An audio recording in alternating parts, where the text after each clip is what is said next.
Nous accueillons Gwenaëlla maintenant sur l'antenne d'Europe 1. Bonsoir. Bonsoir. Bonsoir Donc, Gwenaëlla.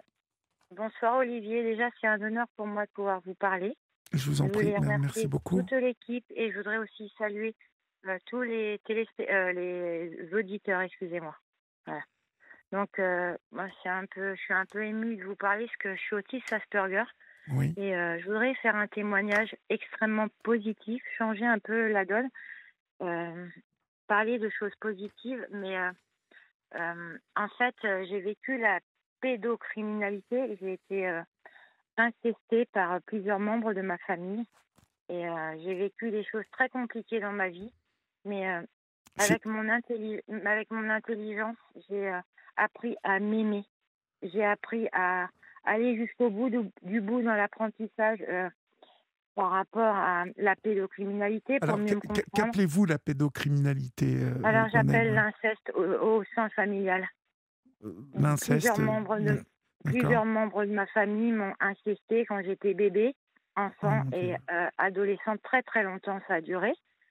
Et mais j'ai toujours eu cette envie de vivre, cette niaque de vivre. Je me suis Mhm, accrochée à la vie. mhm. Je me suis retrouvée toute seule. J'ai forcément été chercher un mari qui était très ressemblant à tout cela. Forcément, je connaissais que ce schéma et je pensais que c'était naturel. Oui. Mais en fait, euh, comment vous dire, tout ce que j'ai vécu, ça a été des leçons de vie énormes, Mais énormes. vous avez vécu donc l'inceste, donc viol, attouchement sexuel, Et des, une torture des- physique et psychologique d'accord, ajoutée à cela. par vos parents déjà en premier? Non, par Non, les frères de ma mère. par les frères de votre mère. Euh, Oui. Est-ce qu'il y a un moment où vous en avez parlé Alors moi, j'ai essayé d'en parler parce que comme je suis autiste Asperger, Oui, que la communication, forcément, c'était encore plus dur, d'autant plus que les violences étaient, moi je précise, à l'extrême.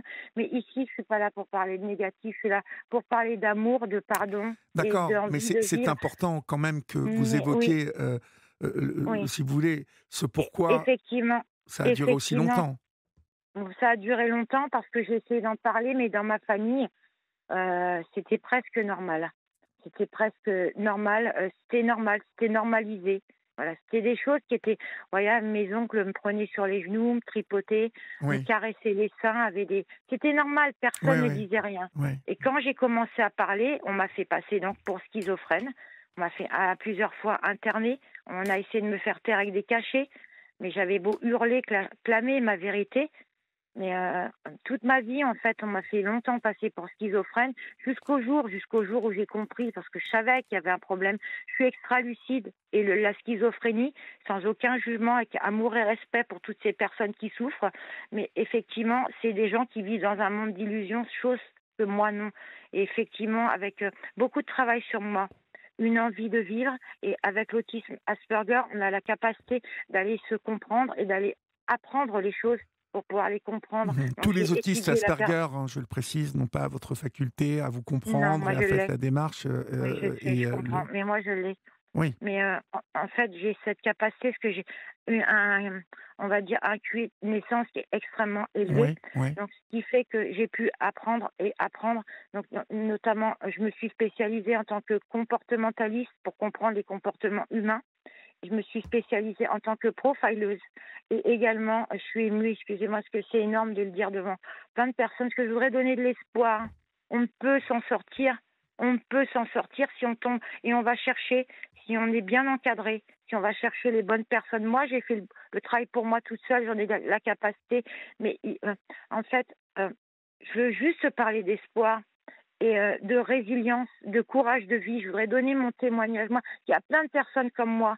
Il n'y a pas que moi qui ai cette intelligence. Il peut le faire. Il peut le faire.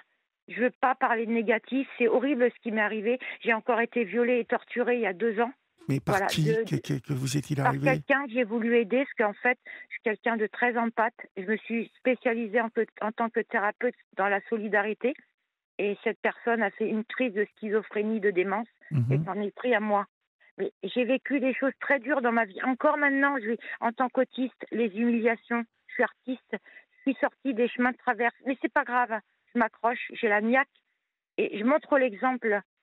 Voilà, je montre l'exemple de dignité on est des êtres d'honneur et de valeur et Ouais, mais, surtout j'enseigne aux gens qu'on ne doit plus se faire manquer de respect, oui, mais qu'on doit se Gwenaëlla, faire respecter. Gwenaëlla, vous parlez de choses extrêmement graves quand même. Ok, on doit donner, on doit se faire respecter, mais vous n'avez jamais porté plainte, vous n'avez jamais. Alors moi je vous dis franchement, j'ai essayé mais en fait il y avait à l'époque, il y avait la prescription parce qu'en fait, j'ai pris conscience très tard, très tard. En fait, j'ai fait une amnésie, alors c'est pas le nom exact, mais j'ai fait une dissociation, c'est-à-dire quand on est violé, torturé pendant si longtemps, maltraité, le cerveau est d'un côté et le corps de l'autre. Donc effectivement, je m'en suis rendu compte très tard.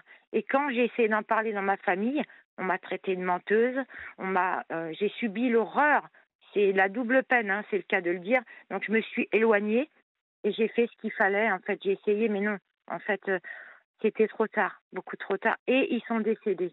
C'est-à-dire, tous les deux, ils sont décédés à l'âge de 50 ans. Alors, ils n'avaient pas le même âge, mais de conditions terribles. Et moi, à ce moment-là, j'ai hurlé de joie en me disant, ça y est, je suis sauvée, quoi. Je suis sauvée. Ça m'a aidée, ça m'a impulsée. Leur décès m'a impulsé l'envie de vivre encore plus et surtout de me soigner, de me faire soigner. Et j'ai un fils aussi. Donc mon fils, il a aussi payé par rapport à ça. Et je voulais aussi que mon fils soit heureux. C'est dur pour un enfant d'avoir une mère qui a tant souffert et d'avoir un père aussi maltraitant et violent. Parce que Nos enfants vous payent avez eu aussi un cher de fils, ça. vous avez eu un Moi, j'ai fils. un grand garçon. J'ai un grand garçon qui va avoir 28 ans que j'aime profondément On et s'est qui a déjà tellement été. parlé, Gwenaëlla. Vous me dites quelque chose. Non, jamais. C'est Non, la jamais. première fois. D'accord. Non, jamais. Ok. Parce qu'en fait, il y a que très peu de temps que je vous écoute. Je vous écoutais quand j'étais gamine avec mes parents. Et en fait, régulièrement, il m'arrive d'arrêter d'avoir le téléphone pour me recentrer sur moi. Et je suis tombée par hasard sur vous. Je vous suivais hein, régulièrement parce que j'ai pas la télé non plus, mais sur YouTube avec des émissions que je regardais en replay et je vous apprécie beaucoup. Et je me suis dit, bah là, j'ai récupéré un téléphone il y a 2, 3 jours et j'ai dit, il faut absolument que j'appelle Olivier. Vous êtes incroyable, Olivier, pour ce que vous faites, votre empathie aussi. Et j'ai dit, il faut que je témoigne. Alors, je suis peut-être maladroite dans mon témoignage, parce que c'est compliqué pour moi de parler au téléphone du fait que je vous ai pas en face. C'est ma caractéristique en tant qu'Asperger, en tout cas en ce qui me concerne. Mais il faudrait juste parler d'impulsion, de vie et d'espoir. Mhm. Mais Voilà. vous nous en parlez, ce soir, d'impulsion et de vie. C'est ce qu'on entend à travers votre témoignage, parce que vous semblez en avoir vu des vertes et des pas mûres, comme on dit. Ah, bah oui, je peux vous dire que oui, j'aurais pu mourir. Mon ex-mari, il a de la chance de ne pas être en prison. Mais je peux vous dire qu'il devrait être en prison. Il a fait Pourquoi? des horreurs. Qu'est-ce qu'il a Parce fait? que en fait, c'est un film, moi, ce que j'ai vécu. Il m'a séquestré, j'avais pas de carte bleue, j'avais pas de chéquier, des viols, des tortures. Il m'a éloigné de tout le monde. Ça a été un enfer. Il m'a fait perdre la garde de mon fils. Il a manipulé la justice. C'est une horreur. J'ai vécu, et c'est moi qui étais accusée. Il m'a fait accuser de pédocriminalité sur mon fils. C'est un monstre, je le dis, c'est un monstre. C'est un monstre, cet homme-là. Et Et aujourd'hui, c'est vous avez lui. quel rapport avec votre J'en fils? ai aucun parce que je l'ai quitté. Il y a 13 ans, ça s'est, forcément, hein, ça s'est retourné. Parce qu'en fait, en 2008, j'ai contacté une association, vous savez, le 3919, et je suis partie pour me sauver la peau. Et vous savez comment sont les pervers narcissiques, ils vous font du chantage. Je suis revenue parce que en fait, j'ai tout sous emprise. Quand je suis revenue, il m'a dit, tu vas payer, je vais te faire tout perdre. Tu m'as humiliée, tu vas payer ce que tu m'as fait. Et alors à ce moment-là, les services sociaux s'en sont mêlés. Forcément, pour mon fils, c'était logique et pour moi. Pendant 4 ans, on a eu une assistante sociale qui venait 3 fois par semaine, mais il a manipulé l'assistante sociale. Moi, j'étais devenue un légume, un vrai légume, tellement j'avais subi, je pouvais plus me lever. À ce jour, je suis encore criblée de douleur, mais en fait, j'ai cette impulsion de vie. Mais cet homme-là mérite vraiment, je le dis, la prison. Voilà. Quel Mais âge en a fait, votre fils aujourd'hui? mon fils va avoir 28 ans dans un mois. Moi, D'ac- j'ai 51 ans. D'accord. Et du coup, je me suis aussi battue pour mon garçon parce qu'il a fallu aussi reconquérir l'amour de mon fils qui était sous emprise, forcément. Mhm. Donc maintenant, je dois aussi reconquérir ma famille que j'ai retrouvée. Il se passe de très belles choses parce qu'en fait, je rayonne. Beaucoup de gens me disent que je rayonne. C'est incroyable ce que j'ai fait pour moi. Donc, je montre l'exemple aussi aux gens. hein, voilà. Mais j'ai vécu des choses et je vous dis, ces choses que j'ai vécues, j'en ai fait ma force. C'est-à-dire, Mhm. mon autisme Asperger, c'est mon pouvoir personnel. Ces violences, ces maltraitances, ces viols, j'en ai fait une intelligence de pouvoir personnel. Et c'est ma force. Et par exemple, en tant qu'autiste, on peut avoir l'émotionnel ou la sensibilité ultra euh, affûtée, comme mes cinq sens. Mais quand j'ai, par exemple, une peine ou quelque chose, j'en fais une force dans la création. Je suis artiste, entre autres, ou dans la culture, mais j'impulse mon énergie comme ça pour plus me laisser abattre. Mhm. C'est-à-dire trop longtemps, en tout cas. Mais qu'est-ce que vous faites aujourd'hui dans votre vie, donc? Alors actuellement, moi je suis artiste Mhm. et je me lance en tant vraiment que thérapeute. J'ai été longtemps thérapeute dans la solidarité à offrir gratuitement aux gens parce que je suis très empathe et j'ai aussi compris que j'avais des dons de chamane et de guérisseuse. Je précise pour pas faire peur aux gens, il n'y a aucun ésotérisme là-dedans. C'est juste que je suis une femme qui comprend les choses et qui a un pouvoir de l'énergie, tout simplement une énergie pure et propre et correcte parce que je me suis guérie et en fait je suis guérisseuse pour moi mais aussi voilà, de temps en temps, on me demande des conseils parce que j'ai cette intelligence d'être aromathérapeute, entre autres et autres. Voilà. D'accord. Donc vous avez des pouvoirs, en fait. Oui, j'ai des pouvoirs. C'est peut-être aussi pour ça que j'ai cette force de vivre aussi également. Mais ces pouvoirs-là, moi, en fait, c'est le pouvoir, je vais vous dire franchement, je vais parler d'amour, le pouvoir d'avoir appris à m'aimer, donc à aimer l'autre, à me connaître. Comme on dit en psychologie, il faut rentrer en introspection, apprendre à se connaître pour Mhm. pouvoir connaître l'autre. Et j'ai un tel amour de l'humanité. Malgré ce qu'on m'a fait, je suis animée par l'amour de l'humain que en même temps, voilà. Ça ne veut pas dire que j'aime les pédocriminels, non. Je vais vous dire franchement, non, pas du tout. Mais par contre, j'aide les humains à comprendre, à s'extirper de cela et à comprendre les mécanismes aussi, parce que c'est tout un mécanisme, tout cela. Je me doute, oui, oui. Oui, je C'est me des doute, gens, en oui. fait, qui ont vécu eux-mêmes et qui reproduisent. C'est pas une excuse, mais quand vous avez compris cela, ça vous aide à mieux vous comprendre, vous.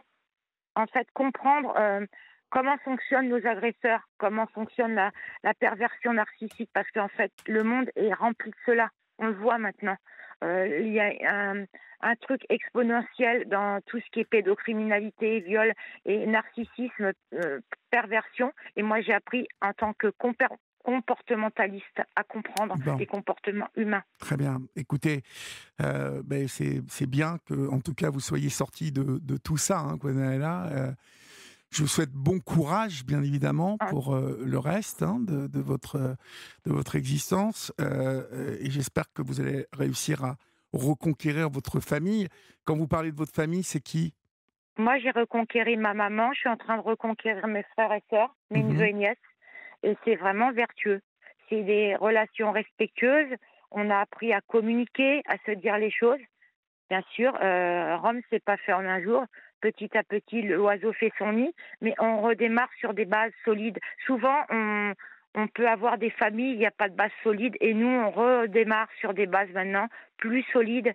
Et parfois, des événements qui vont être compliqués, qui vont avoir brisé une famille, ben, peut-être peut aider à reconstruire la famille.